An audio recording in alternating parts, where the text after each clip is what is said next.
Golden boot নির্ধারণের ক্ষেত্রে count হবে না, নাকি ওই ম্যাচটা কাউন্ট না হলে লিওনেল মেসির গোল্ডেন বুট পাওয়াটা একদম নিশ্চিত হয়ে গেছে? অনেকগুলো পয়েন্ট নিয়ে আলোচনা করব এবং আর্জেন্টিনার শাস্তি নিয়ে যেই পয়েন্টটা রয়েছে সেটা definitely very much important point. এবং সেই ঘটনাটা বিশ্বকাপ ফাইনালে, মানে হচ্ছে বাংলাদেশের 19 তারিখ দিবাগত রাত 1টায় যে ফাইনাল ম্যাচে আর্জেন্টিনা এবং স্পেন মুখোমুখি হবে, সেই ম্যাচের আগেই এই দলটাকে শাস্তি দেওয়ার মোটামুটি একটা সিদ্ধান্ত গ্রহণ করা হয়ে গেছে। লিওনেল মেসির গোল্ডেন বল কনফার্ম হয়ে গেছে এবং সবকিছু মিলিয়ে এই আলোচনা যখন, ঠিক তখন গোল্ডেন বল নিয়ে আলোচনা করে বুট অ্যান্ড দেন আর্জেন্টিনার শাস্তি, এই পয়েন্টে ডিসকাশন করব। এবারের বিশ্বকাপে লিওনেল মেসি যেভাবে খেলেছেন, লিওনেল মেসি যেভাবে শুধু গোল করেননি, করিয়েছেন, এবং যেই ম্যাচেস গুলোতে তিনি গোল করতে পারেন নাই, পার্সোনালি গোল করতে পারেন নাই, গত ম্যাচে তিনি ওভাবে গোল করার সুযোগ আসলে পাননি, তো গোল করতে পারেননি যে ম্যাচেস গুলোতে, সেই ম্যাচেস গুলোতে লিওনেল মেসি যেই ম্যাচে গোল করেছেন তার থেকেও বেশি বিধ্বংসী হয়ে আবির্ভূত হয়েছেন।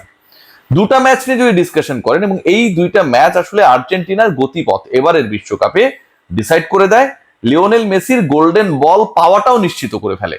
একটু আগে বলে নি, এই খবরটা আপনারা সবাই জানেন যে আসলে গোল্ডেন বল মানে বিশ্বকাপের সেরা ফুটবলারের যে স্বীকৃতি, সেটাও একটা আসলে অস্পর্শনীয় জায়গায় লিওনেল মেসি নিয়ে গেছেন।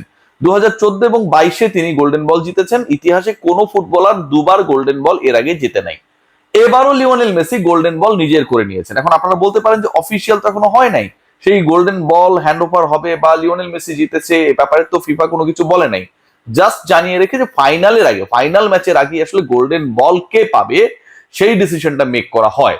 সো ওই যে বললাম যে ইজিপ্ট অ্যান্ড ইংল্যান্ড ম্যাচে Lionel Messi the way he played, এবং এই দুই ম্যাচে লিওনেল মেসি গোল করার থেকেও যেই 3টা অ্যাসিস্ট করেছিলেন এবং যেটার কারণে আসলে আর্জেন্টিনা এত দূর এসেছে, সেটাই ডিসাইড করে ফেলেছে, ডিসাইড করে দিয়েছে যে বিশ্বকাপে লিওনেল মেসি, যিনি এর আগে দুবার গোল্ডেন বল জিতেছেন, বিশ্বকাপের সেরা ফুটবলার হয়েছেন, সেই তিনি তৃতীয়বারের মতো গোল্ডেন বল জিতে ফেলেছেন।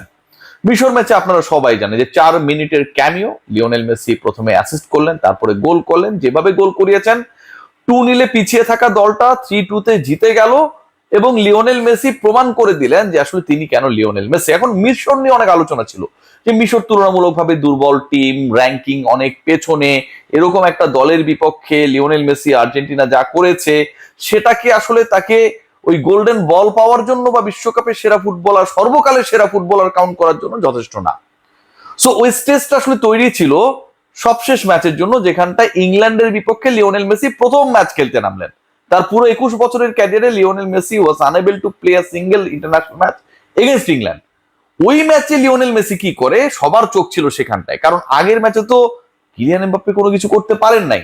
এবারের বিশ্বকাপে যদি কম্পিটিশন দেখেন, হেড টু হেড দেখেন, কে এগিয়ে যাবে এই শ্রেষ্ঠত্বের লড়াইয়ে এবারের বিশ্বকাপের, সেখানটায় লিওনেল মেসি আর এমবাপ্পে যেন একদম পিটাপিটি একটা সিচুয়েশনে ছিল। সো এমবাপ্পে আগের ম্যাচে পারে নাই, খোলস বন্দী ছিলেন, পাসেস ক্রিয়েট করতে পারে নাই, গোল করতে পারে নাই। লিওনেল মেসির জন্য ইংলিশরা এরকম কোনো কিছু একটা জমিয়ে রেখেছে, তাদের গণমাধ্যম, তাদের সাবেক ফুটবলাররা এই ব্যাপারটা মোটামুটি নিশ্চিত করে ফেলেছিল ম্যাচের আগে। লিওনেল মেসি ইংল্যান্ডের বিপক্ষে যা করলেন, right footed pass, accuracy, to the পয়েন্টে বল ড্রপ করালেন, গোল করালেন, এবং তার আগে, মানে আমি সেকেন্ড গোলের কথা বলছি, তার আগে যেভাবে তিনি অসাধারণ একটা এনজোকে দিয়ে গোল করালেন এবং পুরো ডস দিয়ে মনে হচ্ছিল তিনিই গোল করতে যাচ্ছেন, পিছিয়ে আসলেন এন্ড দেন ক্রস করলেন।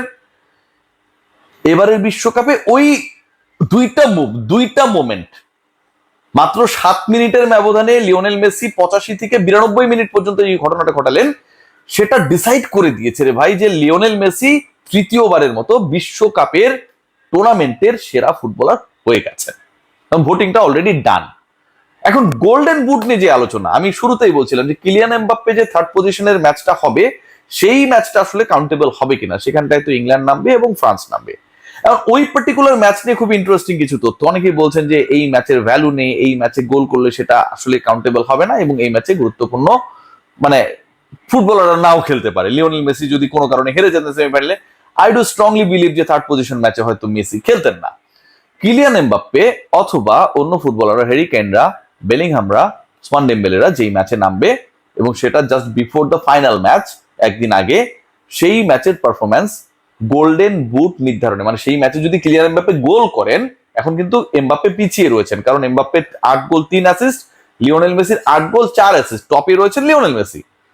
ওই ম্যাচে যদি এমবাপ্পে গোল করেন, তাহলে সেটা গোল্ডেন বুট জয়ের জন্য যে কাউন্টিং অথবা গোল্ডেন বুট জয়ের জন্য যেই প্যারামিটার রয়েছে, সেই প্যারামিটারে গ্রহণযোগ্য, সেই প্যারামিটারে এটা বাতিল না। কারণ থার্ড প্লেস নির্ধারণী যে ম্যাচটা হবে, সেটা তো বিশ্বকাপেরই ম্যাচ, আপনি একটা ওয়ার্ল্ড কাপেরই ম্যাচ খেলছেন। আপনি গ্রুপ স্টেজের ম্যাচে যেমন পারফরমেন্স করেছেন, গোল করেছেন, অ্যাসিস্ট করেছেন, সেটা কাউন্ট হয়। নকআউট স্টেজের ম্যাচে যেটা করেছেন, থার্ড পজিশনের ম্যাচটাও ঠিক ওই রকম একটা ম্যাচ। হয়তো ওই ম্যাচের হাইপটা কম, কারণ যে দুই দল মুখোমুখি হচ্ছে তারা শেষ পর্যন্ত ফাইনাল খেলতে পারে নাই। সো ওইখানটা একটা বড় চান্সেস রয়েছে কিলিয়ান এমবাপ্পে অন্তত 1-2 গোল দিয়ে লিওনেল মেসিকে চ্যালেঞ্জ জানানোর, এবং লিওনেল মেসি গোল্ডেন বল তো পেয়েই গেছেন, জাস্ট আনুষ্ঠানিক ঘোষণার অপেক্ষা। গোল্ডেন বুট পাবেন কিনা এটা দুটা ফ্যাক্টরের উপর নির্ভর করবে। একটা হচ্ছে এমবাপ্পে অথবা ডেম্বেলে, হেরিকেনরা থার্ড পজিশন নির্ধারণী ম্যাচে, ফ্রান্স ইংল্যান্ডের ম্যাচে কি পারফর্ম করেন, এবং তারা যদি গোল করে ফেলেন, স্পেশালি এমবাপ্পে যদি গোল করে ফেলেন, লিওনেল মেসি ফাইনাল স্পেনের এগেনস্টে গোল করতে পারছেন কিনা।